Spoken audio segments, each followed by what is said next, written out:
Hello, everyone, and welcome back to the continued celebration of CS Education Week in Indiana. I'm Amanda McCammon with STEM Synergy and Keep Indiana Learning. We've been live all week long, bringing computer science experts and resources to Indiana educators as part of the In Learning Partnership, a collaboration with the Department of Education, the Learning Lab, and Keep Indiana Learning. So today, I would like to welcome our lead presenter, Daniel Rizak. He is a Senior Education Partnership Lead from Tynker for the session titled CS, A Key to NASA Artemis Program. And he will be introducing our NASA friends with us today. So Daniel, you can take it away. Well, welcome everybody. Can you see my screen? There we go. I was sharing my slides, there we go. So I'm Daniel Rizak. I'm a senior lead here at Tynker. I'm just going to be very brief because I want to get to our NASA guests, but I want to give you guys a little bit of intro and let you know who they are. I'm a former science teacher and STEM teacher here at Tynker. We've been hosting NASA folks all week as part of CS Education Week. I hope you've had a chance to catch a CodeLab, which is what we've been doing all week. We've got another one happening later today and tomorrow, and we've been recording these events all week. And I hope you've had a chance to check out all of our NASA projects. This is a big opportunity, a big chance. We've created new NASA projects today. We've got another one that we're doing that's a data science project.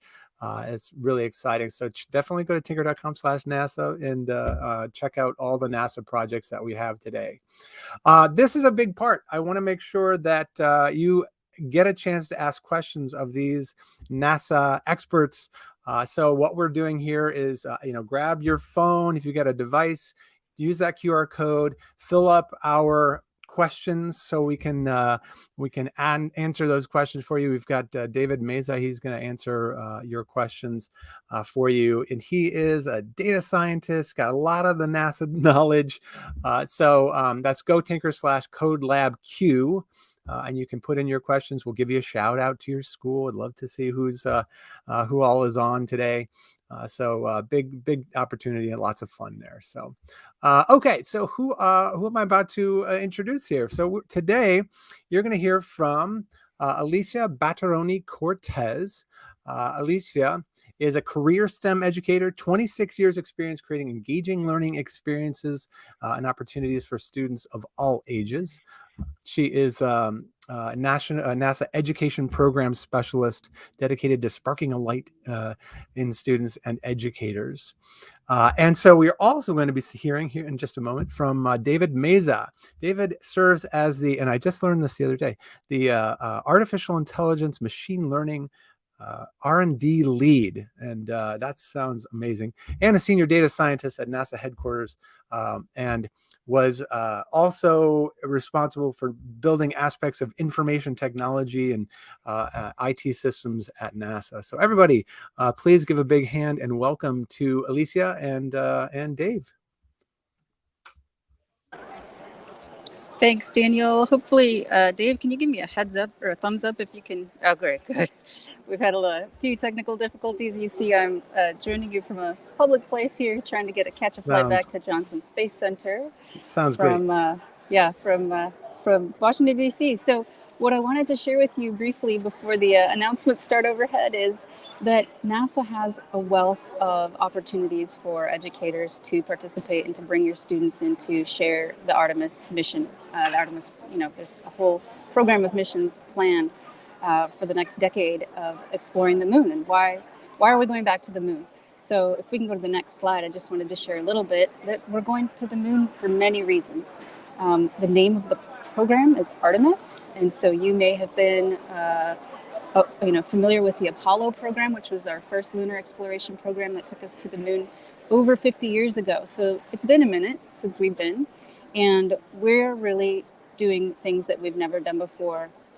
We intend to land the first woman and the first person of color to set foot on the moon, and not just to go, to collect some rocks and bring them back, but we plan to go to stay.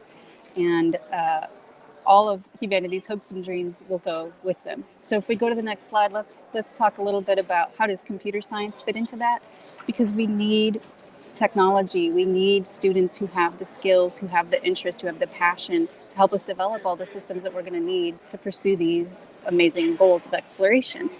The moon is a natural stepping stone for us to go on to Mars. It's going to allow us to demonstrate new technologies, capabilities, business approaches that are needed for exploration farther into the solar system, including Mars. On the lunar surface, we intend to pursue water from ice and other natural resources to further our journey. And we're really hoping to secure America's preeminence in space exploration and establish a strategic presence on the moon. So investing in our lunar surface is really an investment in our future to create new jobs and to help improve life here on Earth. So I invited Dave to come with me in this presentation because he really has the deep dive into how computer science is such an important part of this mission and part of these goals. And he can tell you a whole lot about, I won't take away too much from his presentation, but he's really gone down into the data to share with you how important it is in so many aspects of what happens at NASA. So I'm going to go ahead and go off mic and camera and turn it on over to Dave. Thank you, Alicia. Appreciate it, and thank you everybody for joining us here today. I'm going to go on to the next slide here. And Alicia did talk a lot about some of the different things that are available for computer scientists throughout NASA, and I want to focus on just several of them. We could be here all day talking about all the different things you could do at NASA with a computer science degree or in a computer tech, some kind of computer field. One of the first things that's near and dear to me is the SCAN program, the Space Communication and Navigation Organization, and what they do is it's a lot of work in the deep and the low Earth orbit networks for being able to communicate. So as we go back to the moon and on to Mars, we're going to be able to need to communicate with these astronauts as they're out there. And the SCAN program offers the capability to build those networks out into space with the various satellites. We just had a recent satellite launch on Wednesday, the Laser Communication Research Relay Demonstration Satellite. That's going to really show us how we can do some deep space type communications in the deep network. And we need computer scientists in all these different types of areas to try to figure out the communication, the logistics between that, how we transfer rates, compression. There's so many things we need within computer science within the SCAN program. So that's just one area that really expands throughout all of the many different centers at NASA.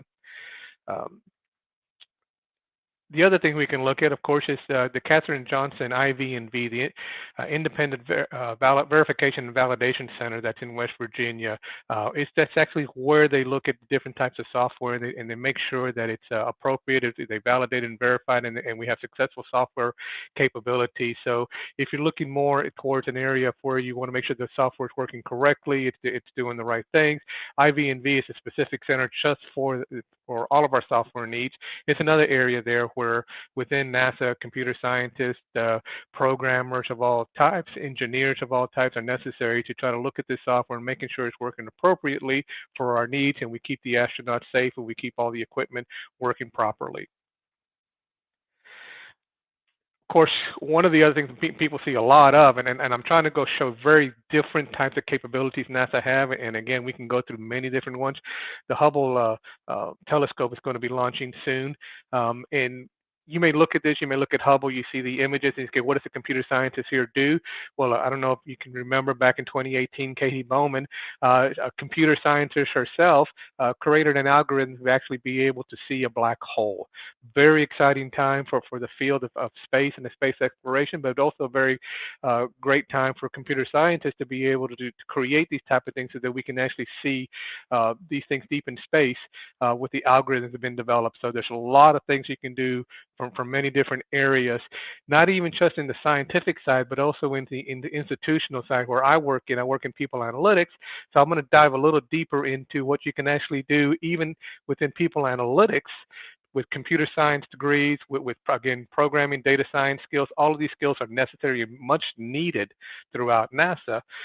So, one of the things we've done within human capital is to launch a digital academy to help upskill the individuals we have now and also find out what skills are missing that we need to train for or hire out from or look for within our interns as we bring them in.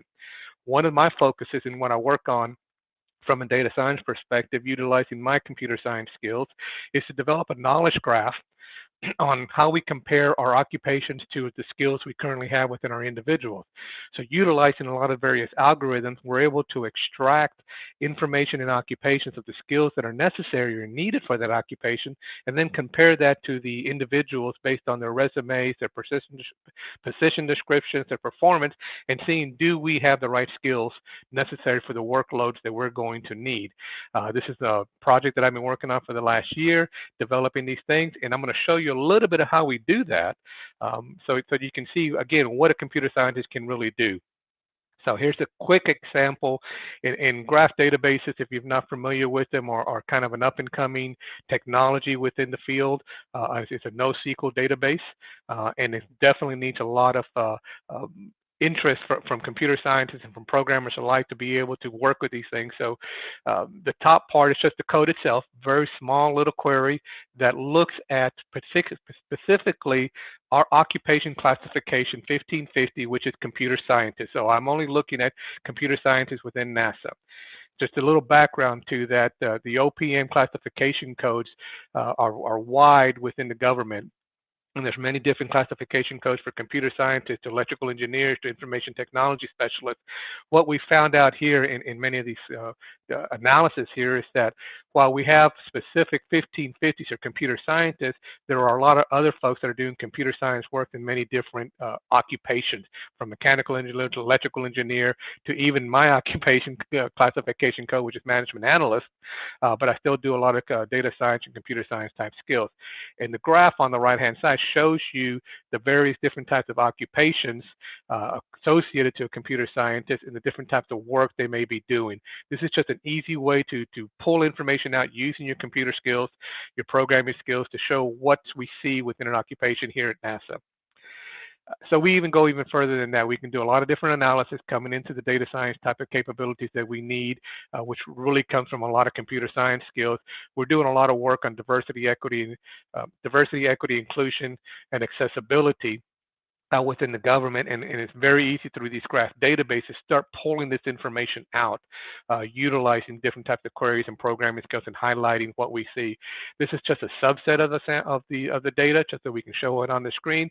But as you can see, just in the computer science occupation, you basically see a lot of males in here right now, a lot of ethnicity of white and Asian, and we definitely need to work on how we can increase the female population and the underserved population, the minority groups within computer science. Is definitely a need of NASA sees, and definitely a need that we're looking to try to expand upon.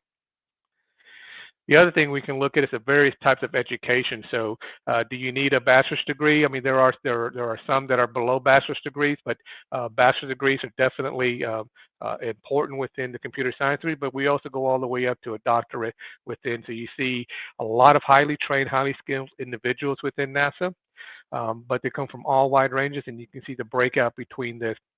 And I think our next slide is going to show the different types of employees and what they actually had the degree in. Even though they're in an occupation computer scientist, their degree comes primarily from computer science, but you also get a lot of other individuals from mathematics, mechanical engineer, aerospace engineering, and so forth that actually doing computer science work within NASA. So you don't have to traditionally enter just through a computer science degree. You can enter to the computer science occupation from many different types of degrees.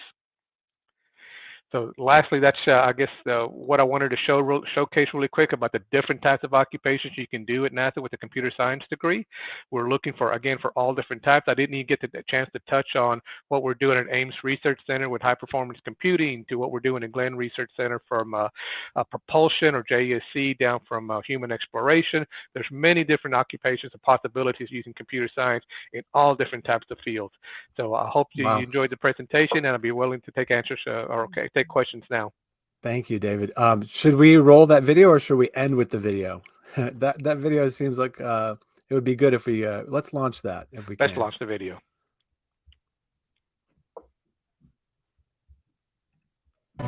"50 years ago, we went to the moon. We called it Apollo. What many people don't know is that Apollo had a twin. She was a woman named Artemis, goddess of the moon. We are returning to the moon as a new generation of explorers. This time to stay. And to prepare to achieve humanity's next giant leap of sending the first human missions to Mars. We believe our course will redefine what is possible. That we would discover life-saving, earth-changing science. And that the challenges ahead will inspire generations. This is our manifest. For all who wondered if we could return. For all who dreamed of pressing beyond. This is your calling. We go for all of America. We go. We go as the Artemis generation. We go. Amazing. And, you know, just to tip off what's happening, there's a huge press release went out a couple of days ago. There's a new class of astronauts that were just announced, just a wide, beautiful variety of diverse people and representation that's going to be going to, you know, the moon, right? This is exciting. So I'm going to share my screen. We got lots of I'm not sharing slides. I'm sharing my screen. We have lots of questions. So let me get my, okay. I guess I was already sharing my screen. There we go. Lots of questions in the Q&A for Mr. Meza here. And again, if you want to ask one, I can maybe get to it. But I'm going to bounce around a little bit because there were some things you talked about at the end there that I thought are still fresh in our mind. So computer science, I'm going to jump up here. So what sort of CS languages are best for database programming? See that here, maybe that's up your alley, right? Yeah, definitely. I mean, that's a great question because there's a lot of different types of databases that are being used, not only at NASA, but across industry. Of course, the heavy hitter would be SQL. So if you understand SQL query language or T-SQL, that's probably one of the better languages to know from a relational database type of system. If you're looking at NoSQL type databases such as Neo4j or graph databases or document databases, they have some of their own specific languages within graph databases. We're seeing a consolidation of that database to be Cypher or Open Cypher type of a language, very similar to SQL and can easily be learned and matched, but those are good. But if you but for the connection to those databases, Python seems to probably be the heaviest language you use to make those connections back and forth between a database and an application or to some type of analytical tool. R is the close second from a data science perspective. So those are the ones that come out a lot that we're using right now. SQL and R. Okay. Make a note of that, everybody. Okay. Next, what do you think is the coolest application of artificial intelligence machine learning at NASA? Ooh, that's an interesting question because there are so many things that are out there. I'm going to have to go with at least from me. It's the research we're doing as we look at deep space, trying to identify the different images that are from. And I think I misspoke earlier. I said Hubble. I should have said James Webb. I'm a big fan of the Hubble. I did some work on that many years ago. But again, trying to be able to see further away from Earth with these telescopes, it takes a lot of processing power and various types of algorithms to really fine-tune those pictures to make them as clear as possible. So for me, that's the coolest type of application I've seen out there.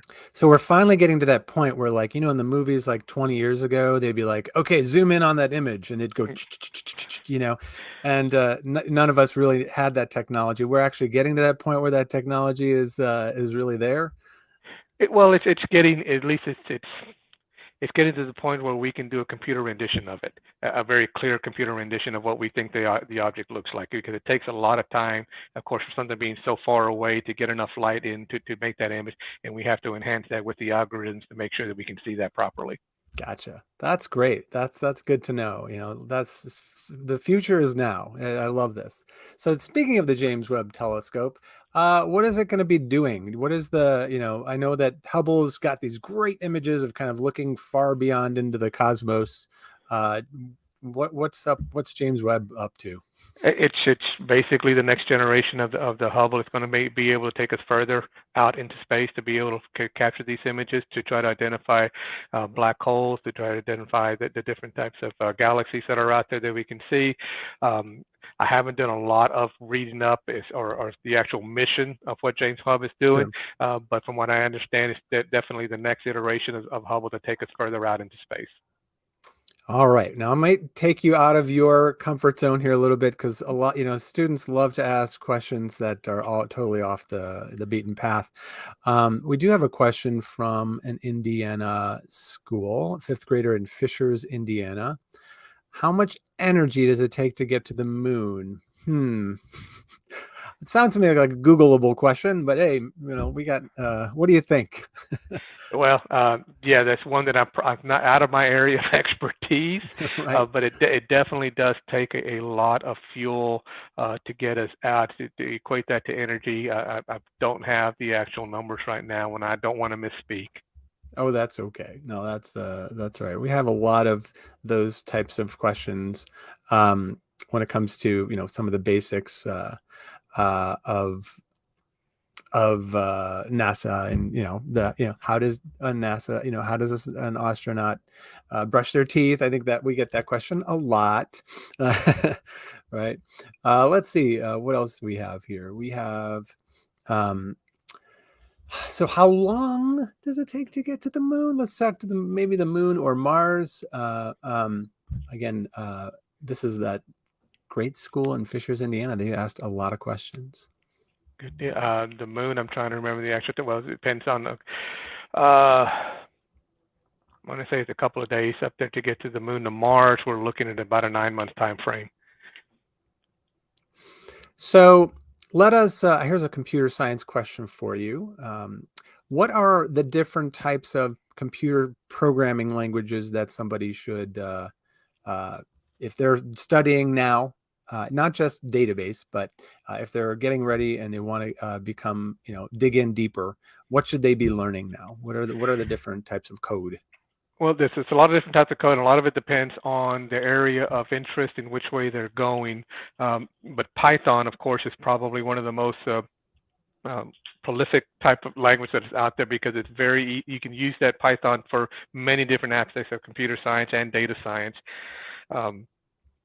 Ruby on Rails is another good one for looking at web development and applications, as well as some of the frameworks that are there, like Vue or React. Node.js is another good one for application development. Java, definitely, there's a lot of organizations still use Java. And if you get more into data science, you've got, again, you still have Python or R. Julia is another language that people are looking at, but there's still a lot of people that are using SQL even for data science. Many of the database companies are actually integrating a lot of additional code into their platforms to be able to do data analytics within their platform, utilizing their built-in languages. But you can also use, again, Python or R, some other languages within that. Then you have more specific type languages when you're talking about equipment, or things are different types of relays, and those are generally going to be specific to the developer or the builder of that device. So it's just a matter of, again, what expertise or what area you want to look at to really identify the language you need for that job. But for the most part, Python, Java are the two biggest ones you see right now. If if there's a young person out there right now that's thinking, oh, it'd be so cool to work at NASA, where should I go to school? What path should I take right now to get there? What would your advice be? Well, I would definitely, we're looking for all types of individuals. So you hear the word STEM, of course, that it's great to have it in STEM education. It's definitely necessary, but it's also good to have a well-rounded education. So I like the terminology STEAM, where you add some of the arts within STEM to take a look at how you coordinate and how you work those groups together. So as far as school, just keep on track, keep your depending on your interest, again, what you want to do. Pick a school that's just right for you within that educational realm. If you want to be a computer scientist, just find yourself a school that's good in computer science and can give you opportunities to do internships. NASA has internships program, like they're showing right there with the Pathways program. You apply for those programs. I bring on an intern, at least one, maybe two interns every semester. So that's a good way to get experience working at NASA and some of the different things that we're doing. But definitely look at, again, depending on your interest and where you're going. If we're looking at computer science here, find a school that's going to instruct you in the latest technologies that are out there, so that you can stay on top of the skill sets that are coming, and definitely always practice your computer science skills on a regular basis and build a portfolio of different types of applications or coding that you have done, so that you can show that to people of interest that may want to hire you, not only for the internship program, but beyond that also. That's a really good point right there. Make stuff, right? Just make stuff. Build it, create that portfolio, do a blog. If you want to do this, showcase your work. Definitely, be able to present what you're working, how you're doing it, and don't be afraid to show your early work either. Everybody's early work is going to look worse once you look at it 2 or 3 years down the road. But it takes that early work to get you to be good at what you're trying to do. So don't be afraid of showing it and asking for help on that work. And some of that early work also has great ideas in it that other people haven't thought about, right? That's definitely a good thing. So that's going to kind of do for our Q&A portion here, but I do want to just point everybody to a couple of resources. Now, you talked about data science today. In fact, we are doing another CodeLab for today at Tynker, and we're doing a data science project, Martian weather station. I think it uses Python. So thank you there you go. So we get to practice all of these things, and that will actually be happening at 1 p.m. Eastern. And a NASA expert's gonna be walking us through, we're gonna be learning about the weather on Mars and why it's important to study that and comparing it to Earth weather. So that'll be on CodeLab. I've added a few extra links just about the Artemis program here. Anybody, you can go to GoTynker/Artemis links and grab those links for you. And then just a couple other little resources here.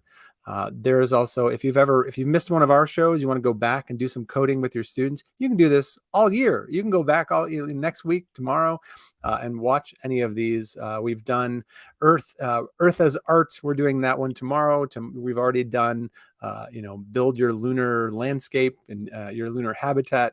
So lots of design a mission patch. We've talked to a NASA designer, and they've given us tips on what a mission patch should look like and all the great things that go into that. So so a lot of great things there, but definitely check out Martian Weather Station. You can do that right now. Just go to tynker.com/NASA and click on that project just to see what that looks like. But I do want to give a big thanks to Alicia and Dave for joining us today. Please, everybody, big round of applause. Thank you so much for your knowledge. We can now go about our teaching days much more well-informed. Wonderful. Thank you so much, Daniel, David, and Alicia with Tynker and NASA. Amazing, amazing session today. The computer science and STEM involvement in this deep space exploration is amazing.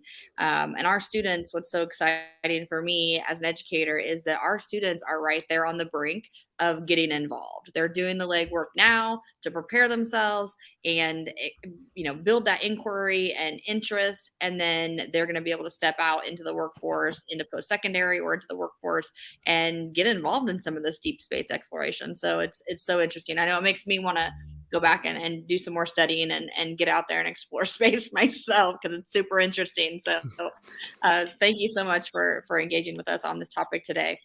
And just a side note before we leave, the best way for educators to stay connected to the new opportunities in NASA and STEM is to go to www.nasa.gov/STEM/Express. And I think that link, along with some of the other links for questions that came up, will be provided in the description with the YouTube video that you can also access this recording at a later time.